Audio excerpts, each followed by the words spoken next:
안녕하세요. 해드림 출판사 이승훈입니다. 순천선비 장병호 작가의 순천인물 100인 중에서 7번째와 8번째 인물을 소개하고자 합니다. 여러분 가운데에는 매일 고향을 떠올리는 분이 있을까요? 물론 있을 줄 압니다. 저는 몸은 서울에 있지만 365일 고향 순천을 떠올리게 됩니다. 우리 해드림 출판사 사무실이 입주해 있는 그 빌딩 옆에는 철길이 있습니다. 영등포역과 신도림역 중간 지점인데요. 이 철길에는 전철은 물론이고 수시로 KTX가 오가고 또 종종 ITX 새마을호와 무궁화호도 오가고 있습니다. 이들 가운데 하행선 열차들을 보면요, 고향으로 내려가고 싶은 생각이 드는데요. 예전 서울에서 순천역까지 7시간 또는 9시간 걸리던 때도 떠오르곤 합니다. 지겹고 힘들었던 시간이었지만 열차 탈 때의 설레임은 지금도 느껴지는 것 같고요. 열차 안에서 일어나던 그런 풍경이 낭만적인 기억으로 남아 있습니다. 저는 승용차를 이용하지 않기 때문에 지금도 여전히 열차를 이용해서 순천을 오갑니다. 예전과 같은 여행 느낌은 물론 없죠. 옆자리에 아무리 예쁜 여자가 앉아 있어도 이제 무덤덤해진 나이가 된 탓인지도 모르겠습니다. 아무튼 저는 365일 순천을 떠올리는데요, 제가 애양심이 깊어서가 아니라 고향에는 90세 된 어머니가 계시기 때문입니다. 어머니가 계시니 고향이 더욱 애틋해지는 것이죠. 그리고 어릴 때부터 정서의 모태가 된 고향을 저는 아주 소중하게 생각을 합니다. 물론 고향이 순천이라는 막연한 그런 자부심도 있었는데, 순천의 인물 100인을 한 사람씩 확인을 하면서부터 제가 이제야 순천을 좀 알아가는구나 싶습니다. 인터넷 포털에서요, 순천시 용당동을 검색을 해보면요, 관련 키워드로 가장 많이 검색되는 것이 봉화산입니다. 용당동 북쪽으로는 삼산이 있고 동쪽으로 봉화산이 있는데, 그만큼 용당동 쪽에서 봉화산 둘레길을 오르는 사람들이 많다는 의미겠죠. 용당동에는요, 망북마을이라고 있는데요, 이 망북마을 일대에는 삼국시대 생활유적하고 분묘 유적지가 있습니다. 용당동 자연마을인 원용당은요, 300년이 넘는 마을 역사를 자랑하고요.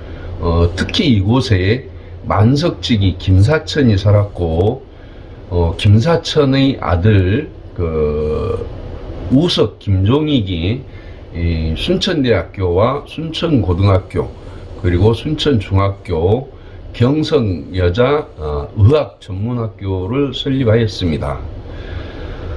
김종익은요, 나중에 순천의 인물 100인 중에서 교육인물편에서 소개를 해 드릴 것입니다. 이 김종익도 용당동과 인연이 있다고 기억해 두면 좋겠죠. 순천의 인물 100인에서 7번째로 소개할 인물은요, 조선시대에 임진왜란 전후로 살았던 이수라는 분입니다. 순천시 용당동의 망북마을은 원래 다래골이라고 불렸습니다. 그런데 여기에 정자 하나가 세워지면서 마을 이름이 바뀌게 되었죠. 용당동에는 현재 망북각이라는 비각이 있습니다. 이 비각 안에는 망북정 유집이라고 쓰인 비석이 서 있는데요. 이 글을 보면 옛날 이곳에 망북정이라는 정자가 있었음을 알 수가 있죠. 용당동의 망북정은요, 조선 광해군 때 순천에 유배해 왔던 이수가 지은 정자입니다. 순천처럼 살기 좋은 곳이 유배에 지었다는 게 다소 의외이긴 한데요. 아무래도 이숙은 그 왕족의 종친이어서 좀 나은 곳으로 유배를 보내지 않았을까 싶은 생각이 듭니다.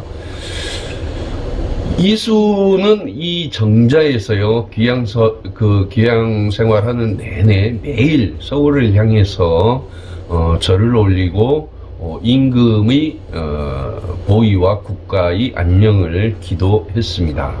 이 망북이라는 말은 말 그대로 북쪽, 즉 임금이 있는 그런 한양을 기린다, 뭐 바라다 이런 뜻이겠죠. 용당동의 망북이라는 지명은 바로 여기에서 비롯된 것입니다.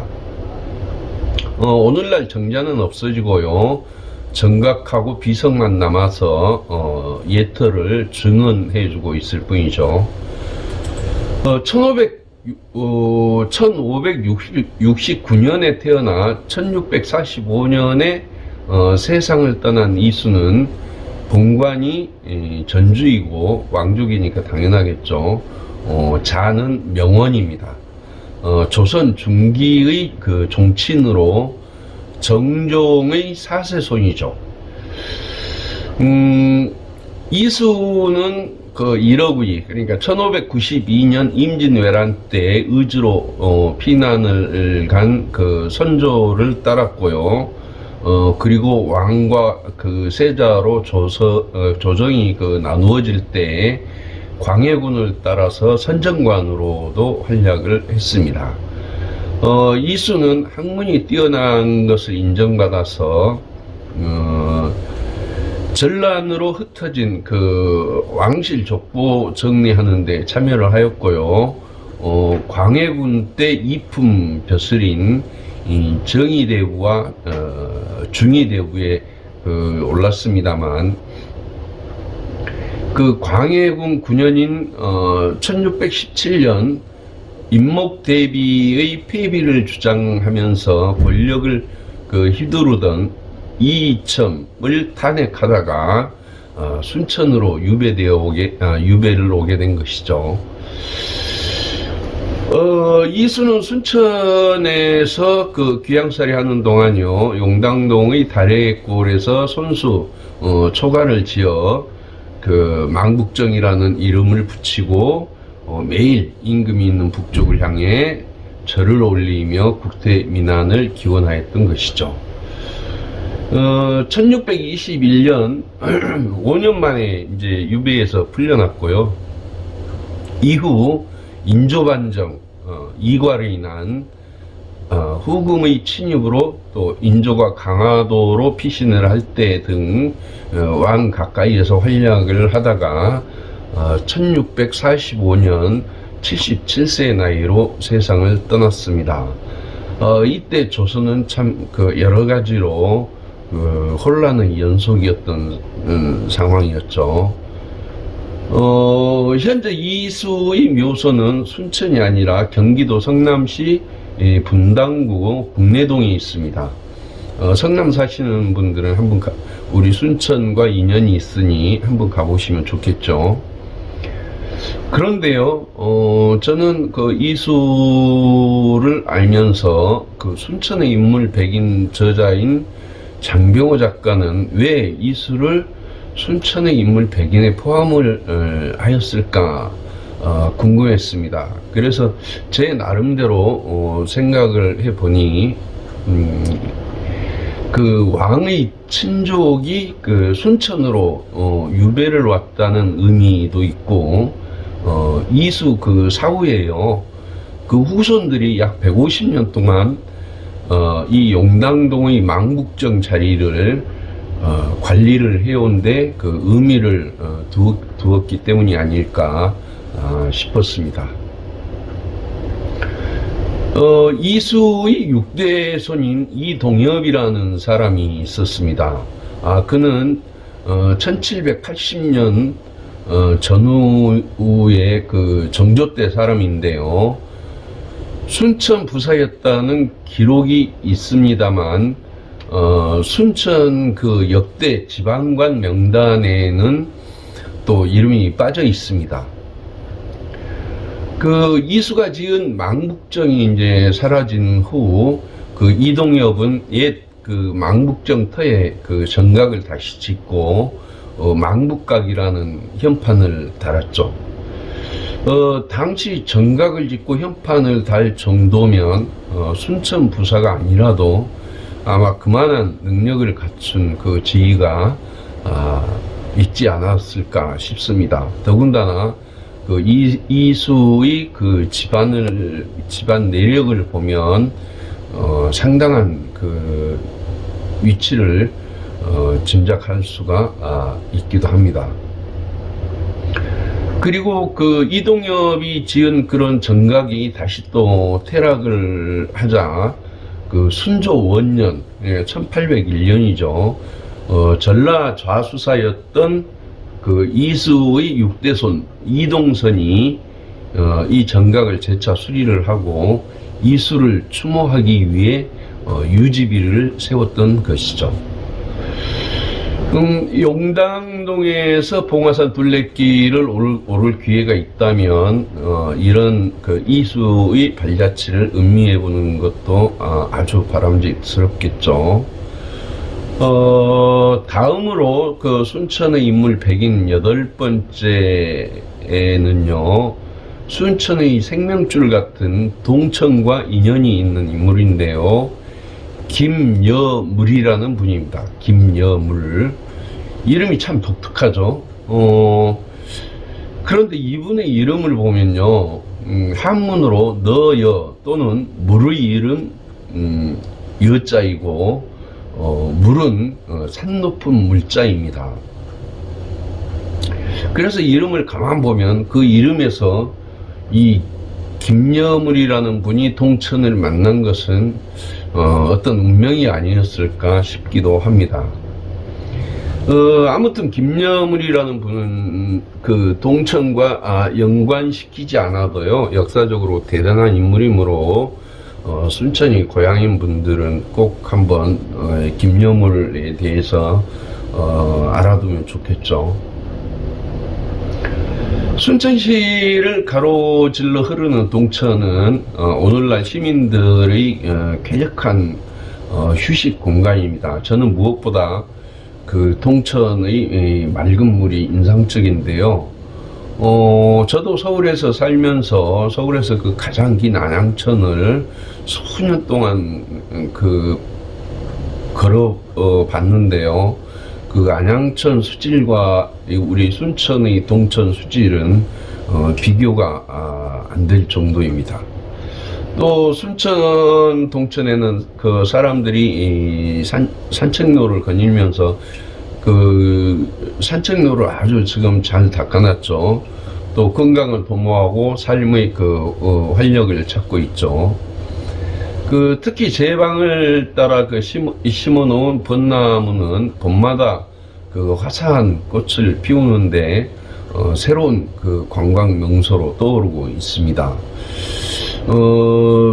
동천에는 곧 벚꽃이 만개를 하겠네요.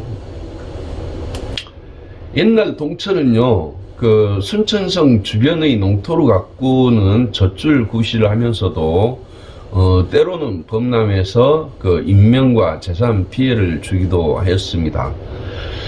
이러한 동천의 제방을 조성해서 피해를 예방한 이가 바로 순천부사 김여물입니다.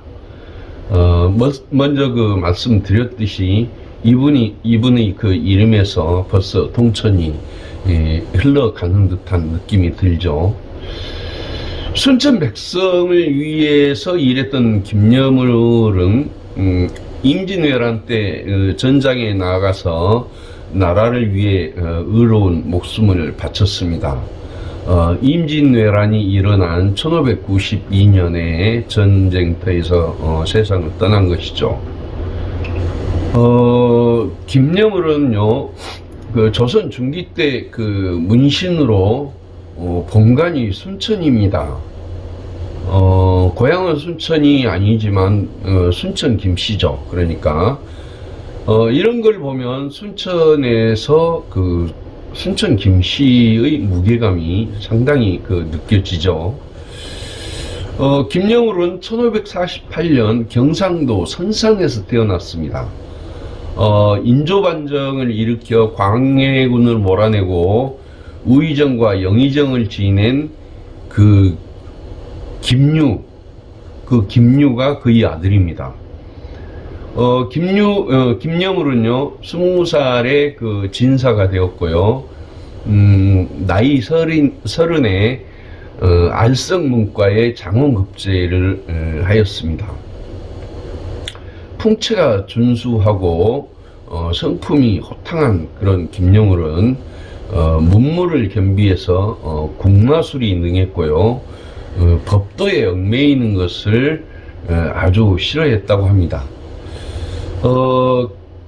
아무튼 김여물은요, 중앙정부와 지방요직을 두루 역임을 하다가 호남 지역 또 의사가 되었다가 순천 부사로 부임이 되었던 것입니다. 김여물의 그 순천 부사 재임 기간은 약 1년 2개월이었고요. 순천에 있는 동안 그런 동천 제방을 수축해서 물난리를 겪지 않도록 했던 것이죠. 또 순천 부성 동쪽에 그 망리정이라는 정자를 짓기도 했는데요. 기축옥사를 일으킨 그 서인 정철이 탄핵을 당할 때 함께 그 파직되어 의금부에 투옥이 되었습니다. 이때 임진왜란이 일어나자 그 유명한 유성룡이 그 이수의 재능을 아껴서 옥에서 꺼내 자기 휘하에 두려고 하였습니다. 그런데 그 신립 장군이 종사관으로 삼기를 간청을 해서 김여물은 그 신립을 따라 외적 방어에 나서게 되죠. 참고로 임진왜란 때 신립은 그 충주성 밖 탕금대에서 배수진을 치고 왜군과 접전을 벌이다 패하자 스스로 목숨을 끊었던 인물입니다. 임난 초기에 밀려드는 일본군을 효과적으로 막아내지 못하고 실패함으로써 일본군이 한양으로 향하는 길을 내주었다는 평가를 받고도 있죠. 김여물은 전쟁에 나가기에 앞서 아들 김유에게 다음과 같은 편지를 썼다고 합니다. 삼도의 근왕병이 오지 않으니 아무리 분발해 싸워도 승산이 없겠다. 남하로 태어나 나라를 위해 몸바치는 것은 마땅한 일이다. 다만 나라의 치욕을 씻지 못하고 장한 뜻을 이루지 못한 한이 한스러울 뿐이다. 너는 난리를 피할 생각은 하지 말고 반드시 행제소로 나아가 임금을 보필하기 바란다. 이런 내용이었습니다.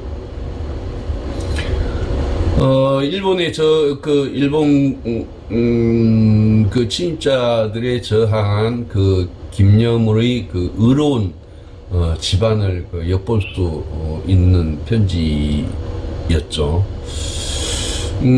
김여물은 임난의 격전지였던 유명한 탕금대에서 외적을 맞아 이제 용전분투하다가 결국 힘이 다해서 신립과 함께 강에 투신하였다고 하였습니다. 김여물의 무덤은 경기도 안산시 외동에 있는데요. 무덤 인근에는요, 그 사세 충렬문이 세워져 있습니다. 이 사세 충렬문은 김여물의 그 사후에 일어난 그 병자호란 때 김여물의 아내를 비롯해서 아들과 손자, 그리고 중손자의 며느리까지 오랑캐의 치욕을 당하지 않기 위해 강화도에서 몸을 던졌죠.